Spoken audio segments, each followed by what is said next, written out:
the top side, LEC has been spamming tons of tanks. Cho'Gath, Scion, Maokai, all these things showing up a lot there in the top side of the map. And Maokai is pretty well positioned to try and sustain through the lane. Does get a lot of healing with spell spams and the sap magic. Trying to build some magic resist also goes pretty well since Volibear does a lot of magic damage also. Should be able to have a decent amount of defenses there pretty early on.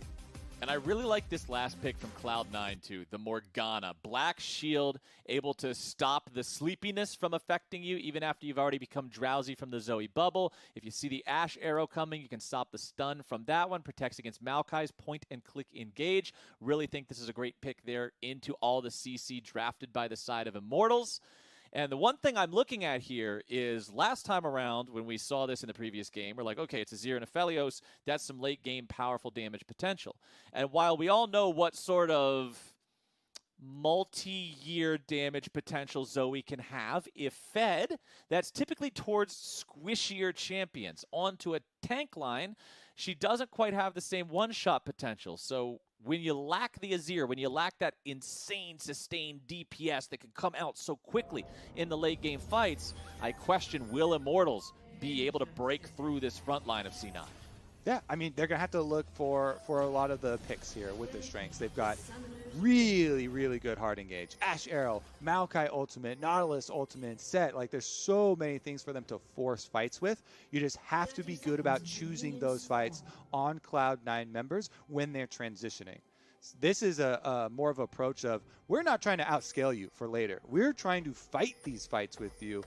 We're going to have teleports coming in. We're going to have plenty of hard CC to lock you down and try and actually win the skirmishes.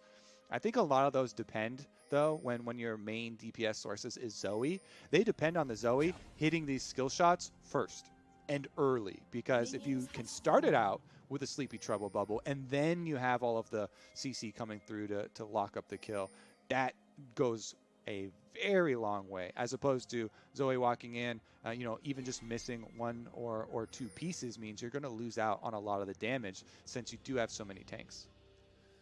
You need to have the shake before you get the bake. Up to Zoe to start it all off. That's how the Zoe comps work. Insanity. We'll see if you can dial it in. Teleports available on both mid laner and top laner for the side of Immortals. Once again, their AD carry going for the combat power there of the heal. Summoner Spellbook only available on the Zoe. So only those two solo lanes will be teleporting around here from this squad. If you look across the table, it's once again only two teleports. They're on the solo laners. Both those solo laners rocking the Spellbook here and the AD carry with the heal. So everything looking pretty par for the course here as we examine keystones, summoner spells, everything like that. Phase rush on the set. Press the attack once more on the Volibear. You talked in an earlier game today about how you like that for the early game power and ganking potential. Yeah, plenty of burst damage in it. Niski and Insanity fighting over the wave here as Niski does get chunked down, but still has plenty of sustain here. He's the first to take a sip of his corrupting potion. And Insanity starting to wear him down. Plenty of defensive vision on the bottom half of the map here. Cloud9, if you look at the mini-map, closed off both of the jungle entrances to protect Sven and Vulcan. They just want to make sure that there's no early gank from Xmithie to try and mess with the Kalista pushing. Thank you, observers. Both of the two little ramps there warded out by Cloud9 early so that Sven and Vulcan get to have that push with your Kalista Morgana. You'd love to see him being able to control the lane like that, especially into a melee support that relies on CC. Pretty easy for Morgana to shut that down. Not too intimidated by the hook when the Black Shield just lets you shrug it off and have a good time anyway. Top side. May see a gank coming out from Xmithie, and there you go. Flash into the initiation there with a twisted advance. Licorice flashing back into the river. Now not afraid to find a bit of a counterattack of his own here. So flash for flash from top laners. And honestly, spending the flash to only get 200 HP off of Licorice, it's pretty much just an even summoner trade here. Licorice isn't going to lose much lane pressure. Yeah, and his wave is pushing a little bit away from him at the moment, so he's going to be able to continue to pressure Alorm. Should be able to get off a nice recall. Blabbers is taking a quick nap in mid lane. He puts up the shield first. Oh, Apollo? It's burning! You okay, bro? Okay, he's good. He's good. I was worried there for a second. For how long will he be good? Okay, he's chugging up the potions. There's a big minion wave, but because they just chunked Blabber out mid and they've got Xmithy in the jungle, they know that there's no actual threat coming with the dive. Still, Sven does a good job pushing Apollo off that wave, denying decent amount of the CS for him to catch right back up. Sven with that critical 3 CS advantage over his opponent. Getting the lead started off early here. I like how Niski constantly spams emotes for no reason, just to have Insanity shoot him with an auto attack and cancel the emote. I really respect this guy's BM game. As Insanity is completely out of mana here, considering there is not a blue buff spawning anytime soon. It's time for Insanity to go home, refill those resources a little bit, head back to lane when he's got more to work with. So, did you see the interview where Niski was talking about it and he said he put it on his mouse button to just spam the random one? So a lot of times it's not even like the high APM. He's not even choosing the wheel and then selecting one of them. A lot of the times it's the random one. Here's the gank from Xmithy bottom though. Quick black shield. And that is the whole story of that gank, Flowers. It is a one-page book. That is it. That is called ganking Morgana. I'm here. Black it's shield. It's going to look like that. Very unfortunate there for Immortals. But hey, what are you going to do? It's Morgana, man. You drafted a bunch of CC. You didn't see the support. The red 5th pick, pay it off for Cloud9. I always complain about this in drafts. I say that North America doesn't take good enough advantage of red side 5th pick. I like this red side 5th pick. I'm giving this one some claps. And for me, I love this as the answer to the denial so much more than a Tahm Kench. I mean, Tahm Kench brings so much less to team fights. Morgana, you get to preemptively and proactively block the CC rather than waiting around and putting yourself also in danger.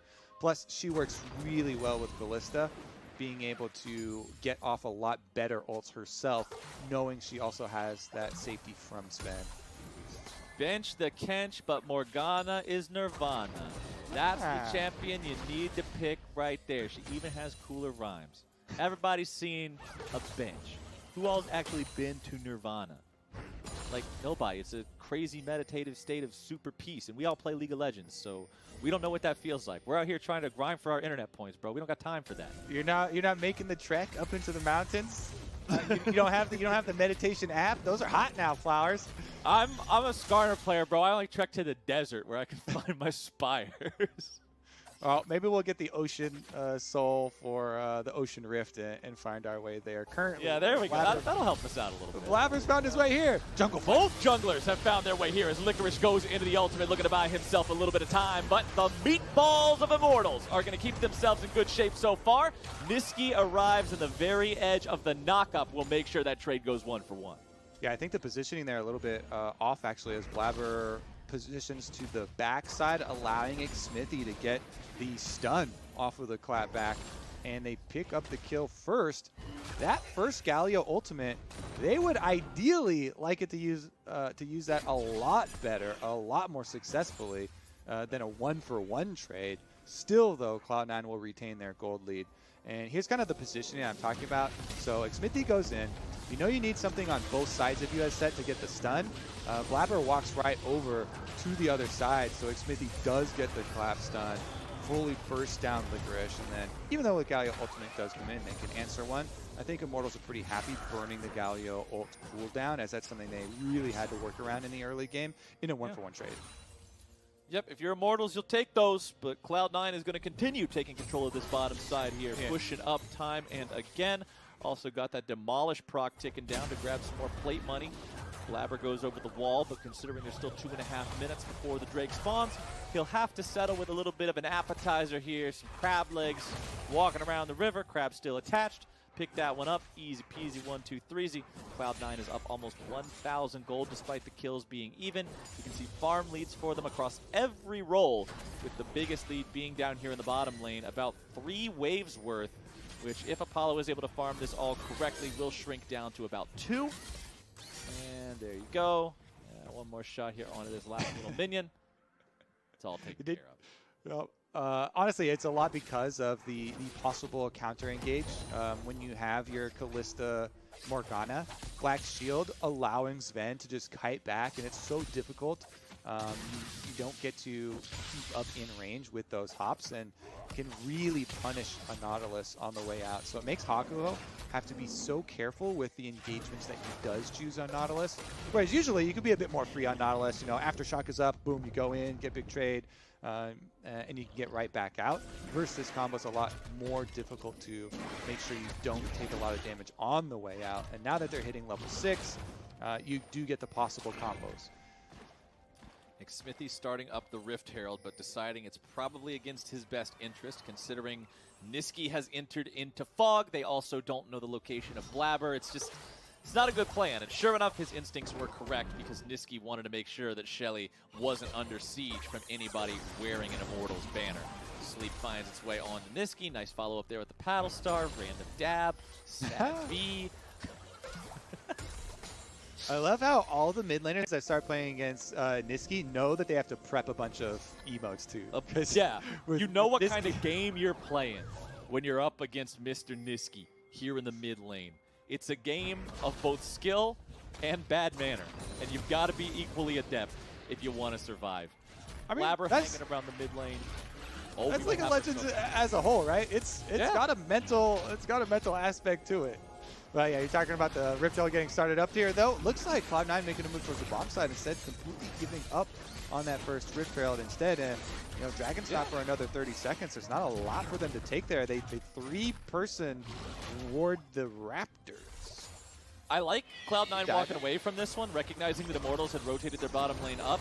Like I mentioned at the start of this game, both AD carries have the combat summoner with heal, so it's not like Sven could just teleport up there and join.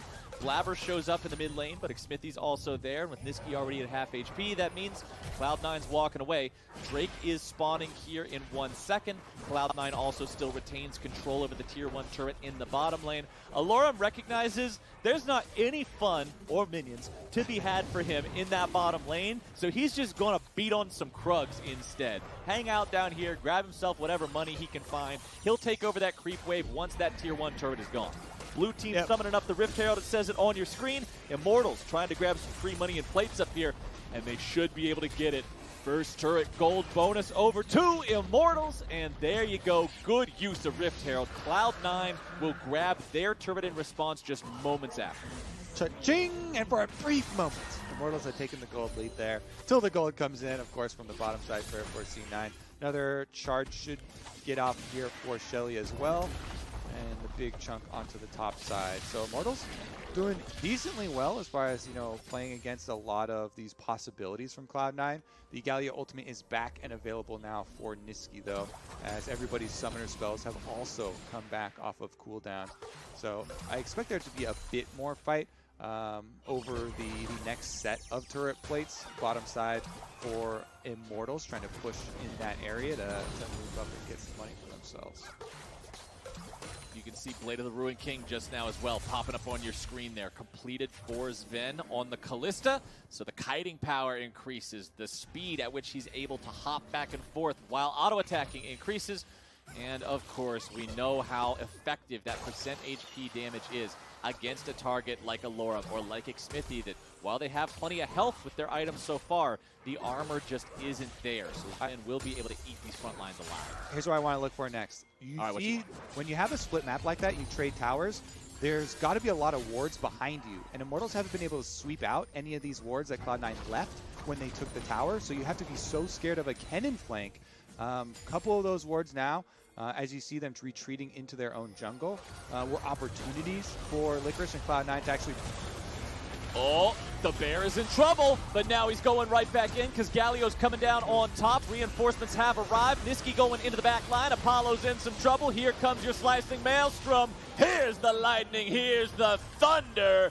And Immortals find themselves in a pretty bad place, Kobe. Vulcan walks away. CC coming down onto Alorum now as well. The follow-up damage should not be enough. Blabber recognizes the error of his ways, trying to kill Alorum that close to the turret. Has to flash away, but Cloud9 will take a 2-for-0 win there in that team fight. Yep, that's exactly the risk we're talking about when you lose your bottom side jungle in exchange for the top side of your opponents. Then when you push back, you have to be so careful about all their extra vision that they laid down in there. And Cloud9 finally get that skirmish they're looking for. Boom, make good use of Galio ultimate. Kennen teleporting in. He got right onto the backside, onto Apollo. Licorice there, level 11 with his rank 2 ultimate, able to annihilate him quite easily, and C9 increase the gold lead. They get the fight out in the open, away from those towers, into the jungle, so good job by them forcing it. It was Blabber. He was the first target, as Smithy was able to land some CC, but Apollo wasn't there for immediate damage follow-up, and since you've got the delay of Galio, it buys time for Licorice's teleport. Boom, you see on the bottom of the screen, he absolutely annihilated Apollo. Full CC lock, as well as the extra damage, and then Vulcan's able to flash his way out as well. No casualties from Cloud9. Yeah, poor Apollo. He flashes away from the volley bear and Galio problem. Gets to think for all of half a second. Whoo! All right, we got out of that, and then sure enough, the lightning comes crashing down, and there's nowhere for an Ashe to go.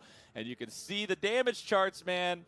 Volley Bear is nothing to mess with. 1,889 damage in that last team fight. It's Blabber topping the charts here. 1-0-2 on this champion. Continuing to stack up some more HP. Probably working towards that dead man's plate that we always see these big tanky boys go for. It's so effective. As somebody that likes to play a champion that can't blink or dash at something, Dead Man's Plate is just a godsend. It feels so good to see that red trail behind you, running around with all the extra move speed, closing the gap. I was going to say, the lines indicating speed are probably the most important too. You know, you got to let everybody know that you're moving fast for the intimidation factor. Yes. It also upgrades any skin that you're using that has a red color palette by like 1 tier of coolness if it matches. Because it just makes it look like you planned this and you have this sweet energy thing behind you. Well, they're looking for a sweet Ashe. Oh. Here we go. Nice shot there coming down from the CC. Apollo will buy himself just a moment longer, but a moment's all you get, sir. See you back in 25 seconds. Apollo dead for the second time this game, and unfortunately for Immortals, he will not be ready in time to see this third Drake if Cloud9 sees it on spawn. Remember, look at Apollo's face. He's just like, oh, he's like, what do I do, bro? As mid lane, Insanity might now be thinking, what do I do, bro? The CC comes down. Sven gets himself away from the counterattack from the Nautilus thanks to the Black Shield. Zoe nearly dead. Ashe just now respawning. Cloud9 looking to take their third Drake of the game, put us to Soul Point. This is 4 out of 4 Ocean Souls. What did we do to deserve such a lo-fi, relaxing day? It's the FlyQuest day today. They're getting all the Ocean Dragons. Honestly, though, this is because Immortals keep fighting on the half of the map where they lost all their defenses, and Apollo on Ashe with no flash is a very easy target, extending pretty far up there. Again, Cloud9 just keep replacing these wards. I want to keep highlighting the wards on the area where they took the bottom tower, and they just keep replacing red side jungle wards, allowing them to have these constant collapses and forcing skirmishes in the area where Immortals have no defenses left. They're attacking the weak points and kind of prying this one open. 3 dragons really snuck up on us. We're approaching Soul pretty quickly here, buddy. Good golly, Miss Molly. Look at that gold chart over there. It's Cloud9, Cloud9, Cloud9, Cloud9. Then we get down to the richest member of Immortals, which is, by the way, the jungler. That means that both junglers have more money than the Immortals carries. Not an ideal situation. Sven trying to get himself away. Here comes the backup. It's Galio arriving to save the day. It's Niski going for the 3-man taunt. Vulcan's likely going to die here, but the trade for Alorum means it's a 1-for-1. Sven still staying in the fight, looking to grab some damage. Immortals fighting them off on this one, but now Licorice has arrived to the fight. The CC is there, and Smithy is gone. Blabber will barely survive. A little bit of healing coming in there as Niski gives him the dab. Sad B once again from all Immortals. As, oh my goodness, even when it looks like they start off a fight in a way that might go their way, it's Cloud9 who have the tools and the teamwork to respond, and Niski's still hanging around too to make sure that Immortals don't get anything from this tier 1. Blabber still there in the back between the two turrets, dodging away from the trouble bubbles so he doesn't get picked off. Immortals head into the topside river, and they will go after Rift Herald number 2, maybe, or they'll just take the opportunity to get on back, not feeling comfortable with that. Yeah, just keep on talking. They're going after the minions in the top side. Yep, Got that's the secret to the play-by-play life. Sometimes you just gotta let Jesus take the wheel. Players go. Teleport used to the top side for Niski. He's going to push those minions right back in. Tower should fall pretty shortly too. Cloud9, they're the ones, because Immortals had kind of a slow reset there, that get to retake control, and they're taking down the wards in the river already. They get to establish the Rift Herald as their own. And can they burn it down before Baron arrives? Racing the timer here. They've got plenty of time.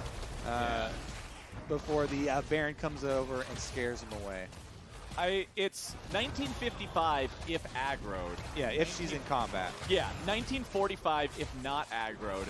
They're going to beat the not aggroed timer. Easy. No question about it. Cloud9 had it locked down. And now with Blabber wielding that Eye of the Herald here for the next 4 minutes, let's see how Cloud9 want to use that. They've got 2 minutes until the potential Ocean Soul spawns. And, okay, you know what I'm not going to say here, Kobe? Is that Immortals have to have a plan. Because I said that in the Dignitas game. And then I looked silly when Dignitas stood around and also looked silly because they didn't have a plan. So Yeah, I'm know just what going happens? to say, boy, I hope we see some PvP around this Ocean Soul. That's it. Good. Don't make any assumptions. Yep, I'm just gonna say what I would like to see as a fan. Some PvP around the ocean. Positive thinking from Captain Flowers. Brought to you by Ocean Soul Day, where every rift is an Ocean Soul rift. Order now, and you'll get a free 5th Ocean Rift in your next solo queue game. Don't forget to queue up at the end of the day to experience the good vibes in the comfort of your own house. Chapter 3. Captain Flowers tells you how to handle your solo queue game when your team picks both Yasuo and Yone. Mute all.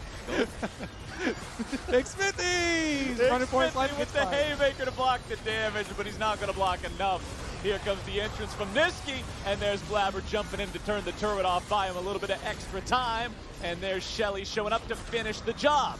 Cloud9 looking for even more. They make it look so damn simple.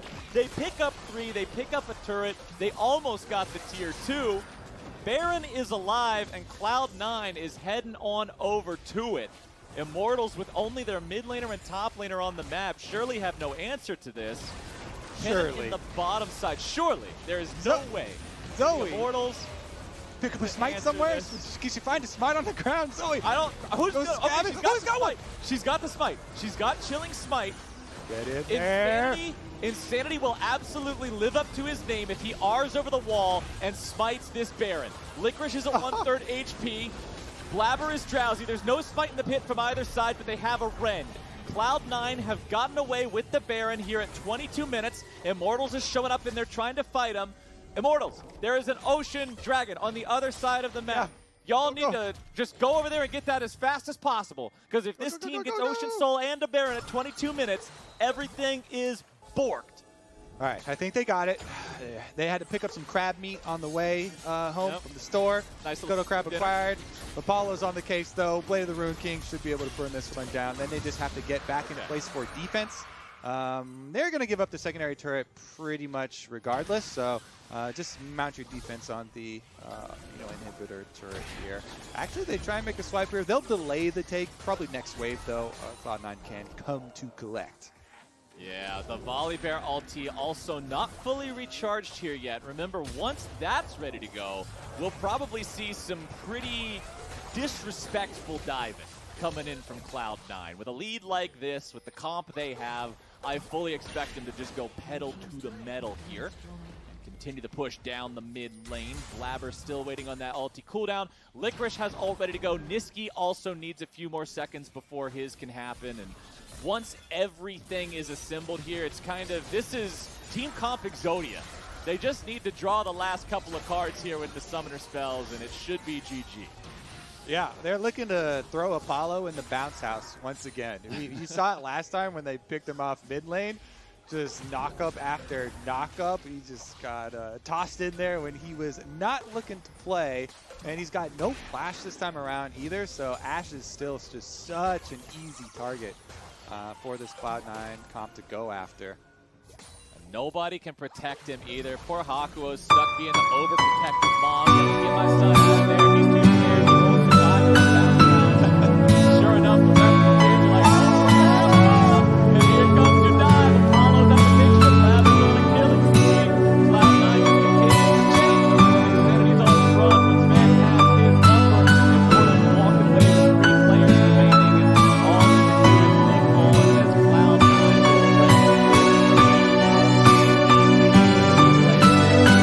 on as Cloud9 is ready.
But a 25-minute victory for Cloud9. Yep.